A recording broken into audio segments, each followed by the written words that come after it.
Sākumā pirmās 10 minūtes cīnījāmies gods godam, metām iekšā, aizsardzībā labi spēlējām, bet tas kaut kas notika uzbrukumā, ka nevarējām vairāk iemest.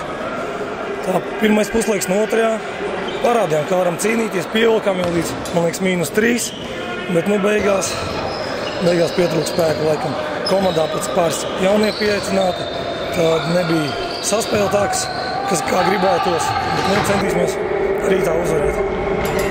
Rītdienas pretinieki būs vājāki vai spēcīgāki?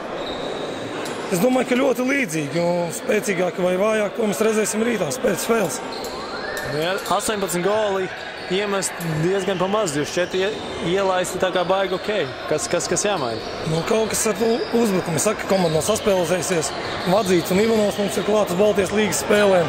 Varbūt tā saspēle trūkst, jo momenti jau arī kā bija. Meistarības varbūt pamaz. Paldies, Rūti!